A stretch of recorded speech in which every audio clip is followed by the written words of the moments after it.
볼지어다 하나님께 징계받는 자에게는 복이 있나니 그런즉 너는 전능자의 징계를 업신여기지 말지니라. 욥기 5장 17절 말씀. 아멘.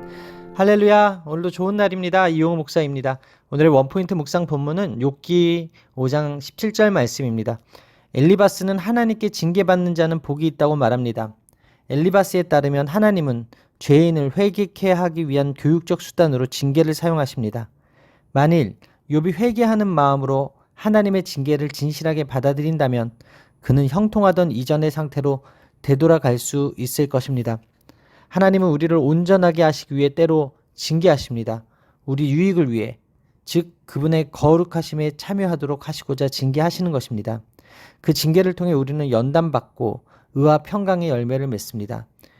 그렇기에 하나님의 징계를 업신여기지 말아야 합니다.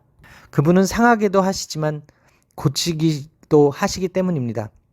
그러므로 욥이 지금 겪고 있는 환난에서 벗어나기 위해서는 징계를 겸손히 받아들여야 한다고 했습니다. 엘리바스의 말은 한편으로 진리를 말하나 욥의 상황에 적절한 해답이 되지 못합니다.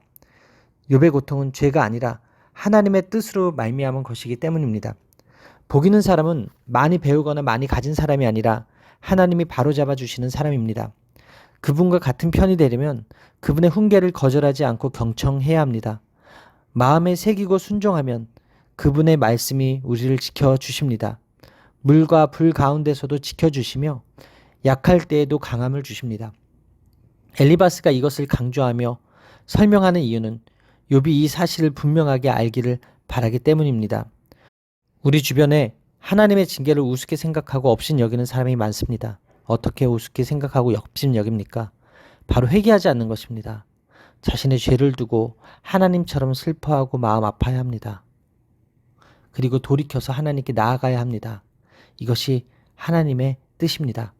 따라서 오늘의 원포인트 메시지는 징계받는 자는 복이 있나니입니다.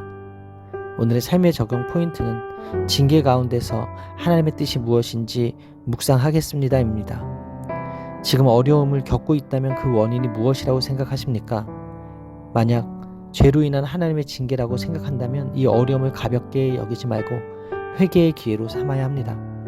이해할 수 없는 고난 중에 있습니까? 하나님의 뜻이 무엇인지를 묵상하고 하늘의 위로를 구하십시오. 성도는 하나님의 징계로 인해 고난당할 수 있습니다. 그러나 원망하거나 불평해서는 안 됩니다. 그 징계가 혹독할 수 있고 많은 어려움을 초래하기도 하지만 성도가 회개할 때 하나님이 모든 것을 회복시키시기 때문입니다. 그렇기에 하나님의 징계는 오히려 은혜입니다. 성도는 하나님이 징계하실 때 겸손히 죄를 회개하며 그 징계를 받아들여야 합니다. 조개에 파고든 모래알은 살을 헤집는 고통을 주지만 보배로운 진주를 품게 합니다. 이와 같이 고난은 고통스러운 것이지만 하나님의 뜻 안에서 믿음의 진보를 이루게 하기에 도리어 축복이 됩니다. 하나님이 징계하심으로 더 온전하게 하실 것을 기대하며 원망하지 말고 오히려 감사하고 회개해야 합니다. 만약 원인을 알 수 없는 고난이라면 이 고난을 통해 이루려는 하나님의 선하신 계획이 무엇인지 묵상해야 합니다. 상하게도 하시지만 반드시 고치시는 하나님이 회복시켜 주실 것입니다. 기도하시겠습니다. 징계 가운데 하나님의 뜻이 있음을 깨닫게 하시면 감사합니다. 징계로 인한 고난이 찾아올 때마다 원망과 불평했던 저의 잘못을 회개합니다. 하나님의 징계는 우리를 망하게 함이 아니요 우리를 성숙시키시려는 선하신 섭리가 있음을 잊지 말고 하나님을 향한 믿음을 잃지 않게 하여 주옵소서. 이 모든 말씀 살아계신 예수 그리스도의 이름으로 기도합니다. 아멘. 할렐루야. 오늘도 최고의 복을 받았습니다.